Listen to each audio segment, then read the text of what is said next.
السلام علیکم جی۔ آزاد کشمیر کے ایک مزدور شہری کے بلوچستان میں قتل ہونے کے بعد یہ خبر بھی زیر گردش ہے کہ مزید 2 شہری جن کا تعلق آزاد کشمیر سے ہے وہ تاحال بلوچستان میں لاپتہ ہیں، جن کا نام عبدالرحیم اور فیاض قریشی بتایا جاتا ہے۔ معاملہ کچھ یوں ہے کہ ایک کنسٹرکشن کی کمپنی ہے جس کا نام پروگریسو ٹیکنیکل ایسوسیٹ بتایا جاتا ہے، وہ بلوچستان میں ایک پروجیکٹ کے اوپر کام کر رہی ہے۔ اب بلوچستان کے اندر بی ایل اے کا ہولڈ ہے، اور بی ایل اے ہر طرح کے کنسٹرکشن کے جو پروجیکٹس ہیں ان پر اپنی زور آزمائی کرتی ہے، انہیں روکنے کی کوشش کرتی ہے، بتہ لیتی ہے، لوگوں کو اغوا کرتی ہے۔ ہم نے کئی چائنیز کو وہاں پہ مرتے ہوئے دیکھا، ہم نے کئی کمپنیز کو وہاں پر بڑے سارے مسائل کا شکار ہوتے ہوئے دیکھا۔ تو اسی طرح سے پروگریسو ٹیکنیکل ایسوسیٹ کے پروجیکٹس پر بی ایل اے نے بتے کی پرچیاں بیچی، بی ایل اے نے بتایا کہ یہاں پر کام نہ کیا جائے، کہا گیا کہ ہمیں پرسنٹیج دی جائے، وہاں پر مشینری کو نقصان پہنچایا گیا، لیبر کو بھی نقصان پہنچایا گیا۔ اب یہ 3 شہری پروگریسو ٹیکنیکل ایسوسیٹس کے ساتھ وابستہ تھے، اور یہ مختلف شہروں میں جو ان کے کنسٹرکشن کے پروجیکٹس ہیں وہاں پر بطور لیبر کے کام کرتے آئے۔ اب جب بلوچستان میں اس کمپنی کو ایک ٹھیکہ ملا تو انہوں نے اپنے ان ورکرز کو ان دیگر پروجیکٹس سے بلوچستان منتقل ہونے کا کہا، اور یہ بھی کہا کہ اگر آپ کی تنخواہ یہاں پر 50,000 ہے تو ہم وہاں پر آپ کو 70,000 روپے ادا کریں گے۔ اب بیچارے غربت کے مارے اپنے گھر کو سنوارنے کے لیے، حالات کو سنوارنے کے لیے انہوں نے اس آفر کو مانا، اور کمپنی کے کہنے پر کہ آپ کے پاس اس کے علاوہ کوئی چارہ نہیں ہے، لہٰذا آپ یہاں سے منتقل ہو جائیں۔ تو یہ لوگ بلوچستان کے پروجیکٹ میں چلے گئے 20,000 روپے زیادہ تنخواہ ملنے کے عوض۔ اب وہاں جانے کے بعد ظاہر سی بات ہے کہ دیگر کمپنیز کی طرح، دیگر معاملات کی طرح بی ایل اے نے انہیں بھی تھرڈ کا نشانہ بنایا۔ ان دیگر جو لوگ مغوی ہیں ان میں سے 3 کشمیری ہیں، اور ایک جو راجہ کیسر ہے وہ شہید ہو چکے ہیں۔ بی ایل اے نے انہیں قتل کیا، 5 گولیاں مار کر ان کی جان لی، اور 2 تاحال مغوی ہیں۔ اب معاملہ یہ ہے کہ ان کی بازیابی کا تاحال کوئی سلسلہ نہیں بن پایا۔ بی ایل اے اپنی کارروائیوں میں مگن ہے، اور وہ یقینی طور پر اس سے پہلے تو پنجاب کے لوگوں کو بہت بری طرح سے، پنجاب کے مزدور ہوں، پنجاب کے کوئی بھی لوگ ہوں، ان کا بلوچستان میں داخلہ ایک طرح سے ممنوع ہے۔ لیکن یہ معاملہ کشمیریوں کا ہے، تو بی ایل اے نے یہاں پر مس کیلکولیٹ کیا ہے، اور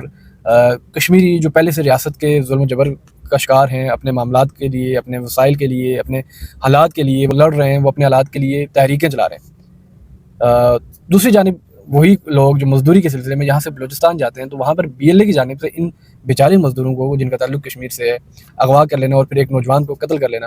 یقینی طور پر قابل افسوس ہے۔ بی ایل اے کی کارروائیوں بارے ایک تفصیلی رپورٹ بھی جاری ہوئی ہے۔ یقینی طور پر بلوچستان میں ان کا اپنا ایک نظام چل رہا ہے، ایک اپنی تحریک آپ کہہ سکتے ہیں، پرتشدد تحریک ہے، وہ چل رہی ہے۔ لیکن اس میں کشمیریوں کو تھریٹ پہنچانے اور کشمیریوں پر حملہ آور ہونے کے بعد اور کشمیریوں کو اغوا کرنے کے بعد کشمیریوں میں ایک بڑی تشویش پائی جاتی ہے کہ چونکہ ہم تو بلوچستان کے لوگوں کے رائٹس کی بات کرتے ہیں، ہم جب بلوچستان کے لوگ مہرنگ بلوچ کی قیادت کی صورت میں جب اسلام آباد میں آتے ہیں تو ہم بطور کشمیری کہتے ہیں کہ بلوچستان کے لوگوں کو ان کے وسائل ملنے چاہیے، ان کے معاملات بہتر ہونے چاہیے، ان کو پاکستان کے اندر ایک آئینی حیثیت ملنی چاہیے، گو کہ کشمیری یہاں پر ایک تیسرے درجے کے شہری ہیں یا دوسرے درجے کے شہری ہیں، لیکن بلوچستان کے لوگوں کے لیے انہوں نے آواز اٹھائی۔ اب بیچارے مزدوروں کا جن کا یہ ہے کہ کہیں ہمارے کچن کا خرچہ نکل جائے، ہمارے حالات بہتر ہو جائیں، وہ بلوچستان کی دھرتی میں جاتے ہیں تو ان کو اس طرح سے دردناک انداز میں موت کی نیند سلا دینا اور پھر اغوا کر لینا یہ قابل افسوس ہے اور قابل مذمت بھی ہے۔ کچھ خبریں موصول ہو رہی ہیں کہ آزاد ریاست جموں کشمیر کی جو سرکار ہے وہ بلوچستان کی گورنمنٹ سے بھی رابطے میں ہے، ان سے ریکویسٹ کر رہی ہے کہ یہ چونکہ آزاد کشمیر ایک الگ چیپٹر ہے تو خدارہ ہمارے لوگوں کو بازیاب کروائیں، اور آزاد کشمیر بھر میں یہ تشویش کی لہر دوڑ اٹھی ہے کہ کشمیریوں کو اس طرح سے ظلم و ستم کا نشانہ نہیں بنانا چاہیے تھا۔ معاملہ یہ ہے کہ ظاہر سی بات ہے B L A social media سے بہت اچھی طرح واقف ہے، خبروں کو، حالات کو پرکھتی ہوگی، دیکھتی ہوگی یقینی طور پر۔ تو بی ایل اے کو تھوڑے سے ہوش کے ناخن لینے چاہیے، اور جو کشمیری شہری ہیں انہیں یقینی طور پر بازیاب کرنا چاہیے۔ اور ایک تو بیچارہ موت کی نیند سلا دیا گیا، اور اس کا ٹوٹل کنسرن یہ تھا کہ بیچارے کی زندگی کہیں اچھی ہو جائے، اس کو 20,000 روپے ایکسٹرا ملیں تو اپنے بچوں کا پیٹ تھوڑی اچھی طرح سے پال سکے، اس لیے اس نے اپنی جان کو مصیبت میں ڈالا۔ کیونکہ اس میں یقینی طور پر کمپنی کی بھی غفلت ہے، اس کو سیکورٹی اداروں سے بات کرنی چاہیے تھی۔ اگر بتے کی پرچیاں آ رہی تھی تو اس کا کوئی سلوشن ہونا چاہیے تھا، یا تو گورنمنٹ پے کرتی یا تو کمپنی اپنے اینڈ سے پے کرتی، لیکن یوں لوگوں کی جانوں کے ساتھ کھیلنا یا لوگوں کی جانوں کو اس طرح سے مصیبت میں ڈالنا یہ ایک قابل افسوس فعل ہے۔ ہم نے کمپنی کے مالک جو ہیں مختار عباسی، ان کے بیٹے سے بھی رابطہ کرنے کی کوشش کی، لیکن ان کی جانب سے بھی کہا گیا کہ ہم آپ سے بعد میں رابطہ کریں گے، وہ شاید بات نہیں کرنا چاہتے، لیکن اس موضوع میں انہیں کردار ادا کرنا چاہیے۔ اور بی ایل اے جو ہے اس معاملے میں بی ایل اے کو بھی یقینی طور پر نظر ثانی کرنی چاہیے کہ آیا کہ یہ درست عمل ہے کہ ایک